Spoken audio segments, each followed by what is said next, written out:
I'm the commander of the 3rd Separate Assault Brigade, as you might call it. I used to command the Azov Regiment. We went in with 15 men. Only 2 of us made it out alive. I'm fucking blown away by your slave mentality. Who came here just for the money? Just to make some cash? Be honest. Raise your hands. More and more hands are going up. There's nothing wrong with that. As enemies, I actually respect Wagner more than your regular army. Because your army is just scum. On my Ukrainian channel, I've shown many stories about our own prisoners of war, guys who went through hell. But today you'll see a different side. Russian prisoners, recently captured by the 3rd Assault Brigade.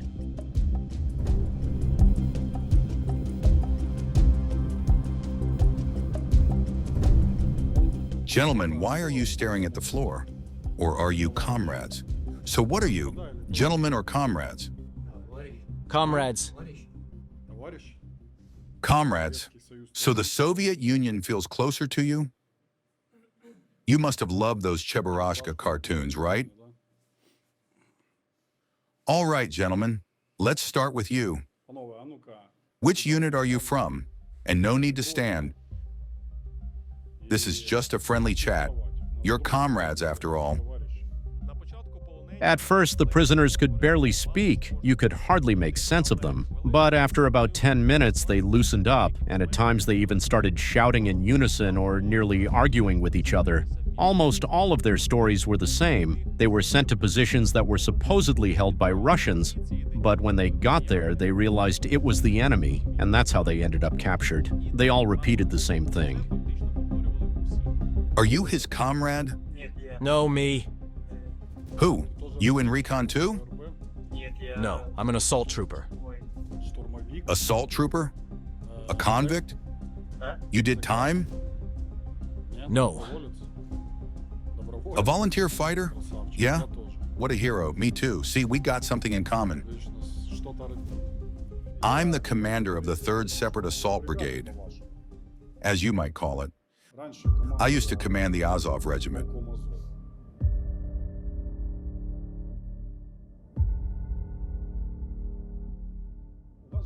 Any complaints about the food? Seriously, are they feeding you all right, honestly? Then talk like men, guys. If they're feeding you well, you can speak up with real voices. You're men, you're soldiers. 4 of you here, and there's the 5th. All of you have pretty much the same story. 4 guys. I can count, you know. There were just 4 of you, and you make the 5th. All of your stories are basically the same. Either you had no idea where you were going, or the position you were sent to, on paper yours, was actually held by the enemy. How many of you went through that? Hands up. Who's got a story like that? Hey, don't drop your hand. So looks like at least half of you had the same thing happen. There were only 2 of us. How did this even happen? Explain it to me, gentlemen or comrades if you prefer. How were you sent out? What was the planning like? What kind of briefing did you get before the mission? I mean, your squad leader, what did he tell you? I didn't get any briefing at all. They just told me, go there. How do you even find your way? By a map? By the stars? I'm honestly curious. There are so many of you. I just can't make sense of it. I don't remember a single one of my guys ever getting captured like that. They only told us, go straight. You'll run into a dugout. Our guys are there. They'll explain everything. So we went and ran right into it. And then they explained everything to you, right?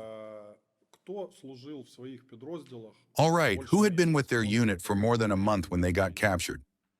Hands up. Everyone else served less than a month? All right, and who'd been in for more than 2 months? Hands up. 2 people? All right then, tell us your sad story.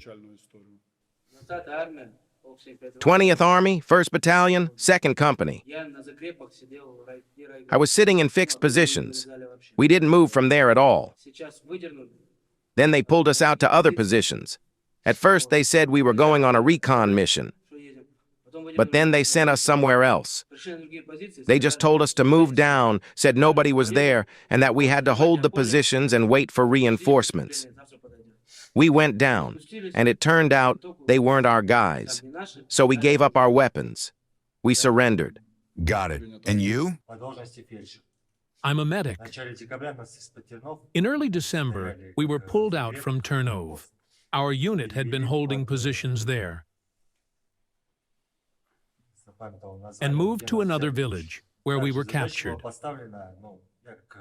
My assignment as a medic was to receive the wounded, give first aid, and send them on for evacuation. On the 8th, we arrived and took the last dugout. On the morning of the 9th, they sent me further up. No weapon, just medical supplies, because supposedly there were wounded. And yes, there was one. I treated him. Then the order came. Move forward. Everyone, except the wounded, they were sent back. We were told no one was ahead and that a drone would guide us. In the end, everyone else froze, but I went alone, under the drone. I moved forward, got hit with fire. From the 9th to the 13th, I stayed stuck at an abandoned position. On the 13th, I decided, whatever happens, happens. I came out and surrendered. But you as a medic, tell me, what protocols do you actually follow? What are your duties? What do you train your men to do and so on? If I'm not mistaken, that's the medic's job, right? First of all, it's medical care, organizing evacuation and using medications. What medical protocols do you follow? All right, another question. To stop massive bleeding in the limbs, what do you use? Old rubber straps or proper tourniquets? Old rubber straps. S-mark? S-march tourniquets? Yeah, we've got tourniquets, but not many. Most of them get sent out to the other units. Hold it. Hands up. Who actually knows how to use a tourniquet?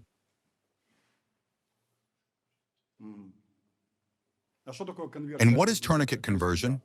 Anyone here can explain it without his help? Tourniquet conversion? Is it assembly? No, it's not assembly. It means if you don't take the tourniquet off in time, loosen it or replace it with another method, you'll lose your arm or leg. 40 minutes. See? That's conversion. And those 40 minutes, what are they for? To loosen it. All right. So how many of you actually know this? What, 20%? I'll let you in on a little secret, guys. I'm not here to persuade you. I don't care. I'm fucking blown away by your slave mentality. A proper tourniquet is about 5 times more effective than an S-mark rubber strap, which means your chances of dying or losing an arm or a leg are way higher with an S-mark than with a real tourniquet. The S-March tourniquet is a specialized rubber strap designed to stop bleeding, but it should at least raise some eyebrows that it was first proposed back in 1873 by a German surgeon. You'd think by now they'd have come up with something better. Sure, it can save you, it can save your life, but the chances of a proper tourniquet saving you are much higher. And of course, putting a tourniquet on yourself is a lot easier than using that strap. Okay, so how many S-March tourniquets do you guys even have on you? 1. And you've got 4, right? Not bad. Whoever bought their own had them. The rest were issued just one S-mark strap with their first aid kit. If you wanted a proper tourniquet, you had to buy it yourself. All right, so what's your average basic training course like? 2 weeks. 10 days. 1 month. 3 days? You had 3 days? And where was that? What kind of training ground is that supposed to be? Rogovo. In Rogovo? So they brought you into Ukrainian territory. You did your basic training here, and then went off to fight, right? Interesting. Okay. What's the average amount of ammo you guys use? They gave us 5 magazines and 1 grenade each. Did they give you that during basic training? How many rounds did you fire during basic? I burned through 15 mags. Not bad. We also fired RPGs. So you were trained, like you're supposed to be, on all the weapons a squad member on the line would use. What were you taught in those 3 days? I'm just curious. Nothing. They just showed what a combat tourniquet and a simple rubber medical strap look like. Weren't you afraid to go fight when you didn't know anything? It was scary. And what was your motivation? They told us, go. So the 2 of us went. We crossed a river. And there they said, if you go back, your own will kill you. Your guys will shoot you. Did you see how your own kill their own? Not yet. Not yet? You still hope they'll exchange you and send you back for a second time? I ended up in the war, forced voluntary, voluntary forced. Basically a conscripted soldier because of my prison sentence. And how many of you raise your hands which are from prison time, or from pre-trial detention, or from the zone? Not that many, actually. Not that many. And the rest are volunteer soldiers. And you, noble older man, how did you end up in the SVO? I'm a volunteer soldier. What is your motivation? Well, even if I weren't an ideologically minded person, you guys fucking smashed my hometown, Kharkiv. You fucking destroyed in my village the homes of my ancestors, the ones they built. We were among the founders after the Zaporizhian Sich was destroyed back in 1775. My family spread out across several settlements in the south of Kharkiv region. And you fucking blew up the house that even survived the Barvinkov Cauldron in 1942, where my close relatives had to fight. So tell me, what is your motivation? Can you enlighten me? I came because, well, our handler actually told us something different. And who is this handler? Excuse me? That's the one who recruits people. Recruiter. When the draft office doesn't meet the quota, they help them. The handler called me and asked, what, why, where, when to go. She said to go to Nizhny Novgorod. We talked there. She came by taxi, and we drove to that. This is just a genius monologue. For the first time that evening, it actually made me smile, because the man doesn't even understand the word motivation, what it means. He's talking about some Nizhny Novgorod, some handler, some taxi, but he doesn't grasp the cause and effect. Why did he even come here? Tell me about your motivation. What is it? Money? Who came here for money? Just to make some cash? More and more hands are going up. War is a job too. There's nothing wrong with it. So honestly, who? Because of a prison sentence. And the rest? If not prison time and not money, then what for? With us, it's not like that. It's either sit in prison or go to war. Our choice isn't much. Is it true or not that now the Russians are throwing people in prison for any little bullshit just to fill the zones and later send them here? Yes, it's true. Sorry to interrupt. They pack the prisons, make the conditions unbearable. Every prison has a set quota of how many people they must send to the war, and they do it by any means necessary. Lies, tricks, whatever it takes.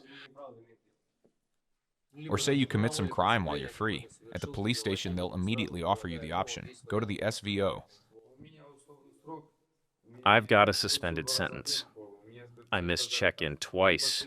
They told me straight, either you go to prison or you go to war.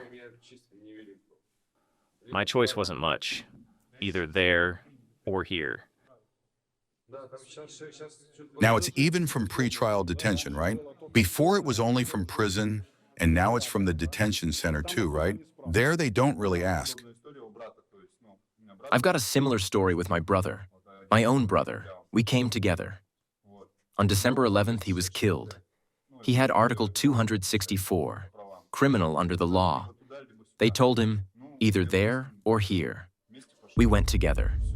And that's it. On the mission, he was killed. I was wounded and had to surrender. Before, convicts were also ruthlessly disposed of, but then, for example, Wagner at least had this condition. If you survived 6 months in the meat grinder, you'd get a pardon. That way, a bunch of killers and rapists came back to Russia as SVO heroes, quickly killed someone else, and went through the same cycle again. Basically, they had nothing to worry about because they could always just go to war. But now there are fewer willing, so in Russia they've started inventing schemes. By the way, now convicts can't be pardoned anymore. They fight under the status of conditionally released. And in the colonies, they come up with tricks like turning off the heating. In regions where the temperature drops to -35, a lot more people suddenly want to go to the SVO, or suspects are offered to make their case disappear before trial if they go to the SVO, or even forgive debts up to 10 million rubles if they sign a contract with the Russian Ministry of Defense. And where are the ones Datsik took? Yeah, that was us. 6 people. They treated you well? Just came and took you, right? All neat and tidy. Perfect feng shui.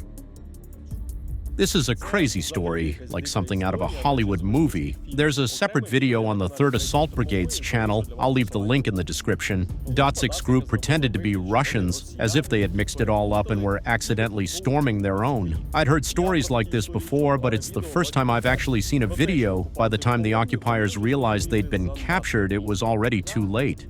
I suggested to the group we play out a scene, like, we're servicemen of the Russian Federation, storming the positions of the Poles, and we started shouting, "Poles, surrender, come out!" The guys were all yelling in Russian. Yeah, maybe the Russian was a bit broken. Surrender. Guys, give it up. Poles, surrender. We're Russians, bro.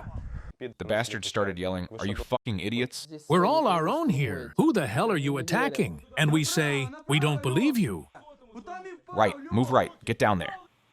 We totally shit ourselves, guys. I honestly thought you were going to take us prisoner. I even thought I'd rather shoot myself than be captured. Come on, man. How could you even think that? Welcome everyone to Ukraine. It's hard talking to you, honestly. I don't understand you at all. I'm listening to an interception. Well, yeah, mostly when there's time or something funny. A man is talking. I think it's the company commander. He's telling his sergeant, shoot 2 old men because they're old and can't move on time. And the sergeant says he'll do it, but in the morning. For now, let them carry heavy boxes because they'll slow the group down.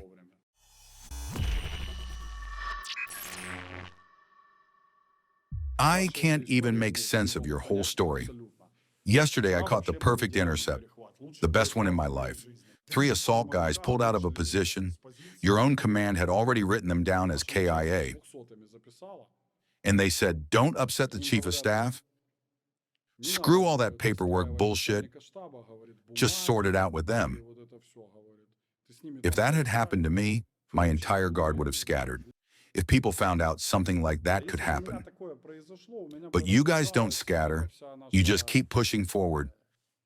There are positions you storm like you're walking over a carpet of corpses. It happened. You went in, and the place was covered by a carpet of bodies. Yeah, that's how it was. When the 3rd Assault Brigade captured us, I asked, so how many are out there in the field? 700 bodies. Along the tree line where I was walking, there were about 300 bodies lying there too. Well, guys, we've got to figure something out. You'll get us into trouble, and yourselves too. We're caught between 2 fires. Either we go here or our own will kill us. I'm listening to all of your story. Don't you all think your command is deceiving you? That's putting it mildly. And what would you want to say to them now? Honestly. I'd ask them to go to the same place they sent me. They sent me to the red zone to hold the line. Can we go one by one? I sat there more than a week without food or water. I'd ask them to go in the same way I did, and to sit there for more than a week without food or water. I went in under FPV drones, mortars, and heavy drones. Who else? I knew I was a convict and that they'd use me as cannon fodder, but in reality, they gave each of us 3 magazines, 4 boxes of ammo and 2 grenades, and sent us to storm a dugout. After we couldn't take the dugout, we pulled back with losses and dug in as the holding group. And they didn't rotate us out, even though we had nothing. We needed food and sleep. We weren't a defensive unit. When someone didn't go on the mission, they said, "Fine, let's fall back and rest." Only 2 of us were left. They just handed us over to another commander who actually had people. Use them as you want. Of the 2 platoons that were smashed to pieces, maybe 5 people survived. Ah, that was you. You were in Bakhmut? Yes. Where exactly in Bakhmut? Don't you remember? Around Klishchivka or... Klishchivka, yeah. Along the railroad tracks, behind the garages there. So you see, we're old acquaintances after all. We went in there in January, and around February in the Klishchivka area, the fighting was really heavy. With Wagner, I have to say, it was a real meat story. They were throwing people into the fight like meat. But at least the ones in charge back then had a bit more sense. Didn't throw men away for nothing. As for the enemy, I'll say this. I had more respect for Wagner than for your regular army. Because objectively, there was a lot of meat, but at least they tried to use it rationally. They didn't spare lives, but they tried to save them when they could. And now your army has taken over Wagner's tactics. But with 0 brains, 0 competence, nothing. By the way, did you guys get those wonderful payouts of yours? Who actually got the full payment for... So is there anyone who actually got the full amount? There are some here who got most of it, but the other part, we don't even know if we'll ever see it. And there are people whose commanders... Well, we had POWs who said this, that their commanders took their bank card and the PIN code. And even back at the draft office, before handing out the cards, they like to link our cards to their own phones. In my group, that didn't happen. See, it actually benefits them to fuck you over. You'll stay on the unit rolls for another 2 weeks. They can drain all your money and nobody will notice. Worse still, nobody will even think anything bad of it. Because I know there are discrepancies. Take the 3rd Motor Rifle Division, 20th Army, right? GRU works there and so on, and we see their official losses for half a year. On paper, more than 700 are listed as missing, but they report fewer. Clearly, they're doing it on purpose, stockpiling the numbers, and then, at the end of the year or half year, they present them. Funny, I've started forgetting Russian already. Strange. All right, let's move on to the lighter things. Food, medical care, all that. Is it proper? Of course, I never promised you any kind of resort here. But they're feeding you no worse than in your own units, right? Way better. Really, objectively, way better? Seriously? That's funny. Should have filmed their lunch on video, too. But it is what it is. Is the treatment adequate? Yeah, of course. I mean, they don't beat you or anything like that? No, everything's fine. Although, again, I'll say, you smashed everything in my region. My family has lived here for almost 300 years. And yet, as you see, the treatment is adequate. Tell me straight, is it worth giving yourself up to the 3rd Assault Brigade? Yes. Datsuk's a real badass. Datsuk was the one who talked you into it and explained everything. All calm. But Datsuk speaks bad Russian. How do you even understand him? Not at all. He actually speaks Russian pretty well. Honestly, I didn't even think he spoke Russian at all before this. Turns out he does. Datsik, yeah. He's going to be a hero of Ukraine in the near future, and partly because of you guys. He's earned it, through other deeds too, and so on. So look, men, I want you to say it clearly. Surrendering to the 3rd Assault Brigade is the right thing to do. Because here, people are treated humanely, so others don't get the wrong idea. Still, sometimes there's dumb shit. Like they bring out this guy with no legs. Why did you put on that whole circus? Why did we waste half an hour trying to talk you down? And he goes, well, I thought you were going to torture me. They told me you were Nazis and all that. And they tell him, well, buddy, now you've got no legs. Nobody would have ever interrogated you like that. That's just stupid. There are always poor bastards like you guys. I don't really feel much pity for you, but I get it. With those S-mark tourniquets and all that. Look, in my brigade, for everyone killed, on average, there are at least 10 to 15 wounded. So tell me, as a medic, what's your fucking ratio? For everyone killed, how many wounded do you have?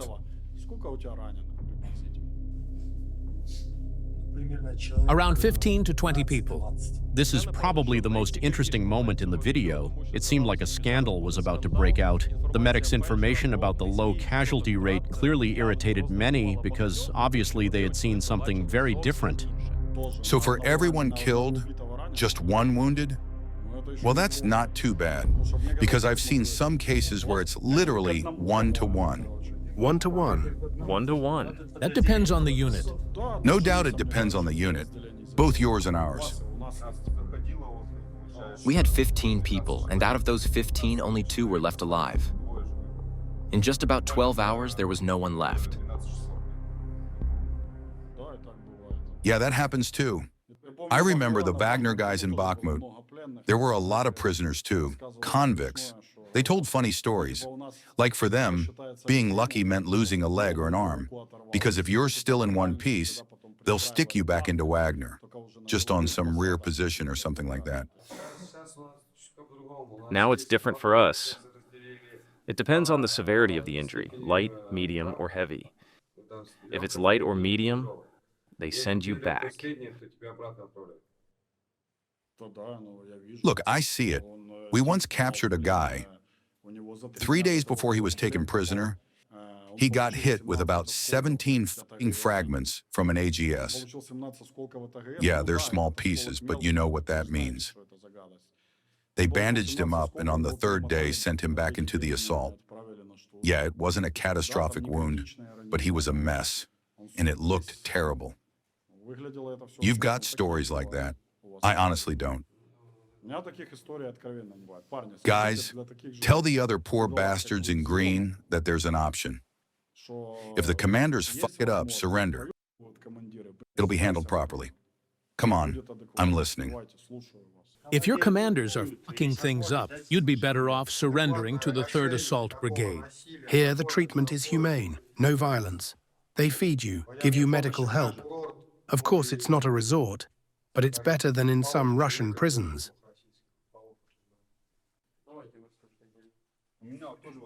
Same with me. When we went in, there were 15 of us with a commander. He knew damn well there was no choice. It was going to be a total meat grinder. We told him that commanders can make mistakes too. He agreed, said he makes mistakes. But he was under another commander, higher up. That one gave the order, pushed us forward, while he stood back in the corner. And that was it. First pair went out, then the second, then the third. Then it was my turn. And just like that, there was no one left. The dugout got blown apart. In my group, the one I went on reinforcement with, one guy hit a pedal mine. I don't know if they ever evacuated him or not. They just told him to crawl 2 kilometers. So surrender to the 3rd Assault Brigade. You'll be all right. You'll get a second chance at life. And you, as someone who's survived this long, what do you have to say? The 3rd Assault Brigade treats people decently. You can surrender. They don't torture, don't do anything like that. They feed you. It's not paradise, but you can live. In the 3rd Assault Brigade, they speak Russian with the POWs. All right, men. Even though I probably shouldn't be wishing this on you, I still honestly hope you'll sit out this war in captivity. Survive. Maybe, and God willing, you'll take some truth back to your wonderful country. Tell me, you probably thought it'd be different too, right? I really don't get why your people treat people like that fucking. I won't say everything's perfect on our side. Still, even in a shitty unit, you hardly ever see the kind of filth I see in your commanders fucking. I respect those who deserve respect. The Wagner guys, the 131st paratroopers, the ones we fought hard against. I'll admit it honestly, they have good commanders. But yours, they're scum. Someone who treats another human like that is no longer human. I wish you to survive to get through this war. Got complaints? Take them to the gentlemen over there. They're gentlemen. All in all, things are in order. Soon you'll be heading to Kyiv.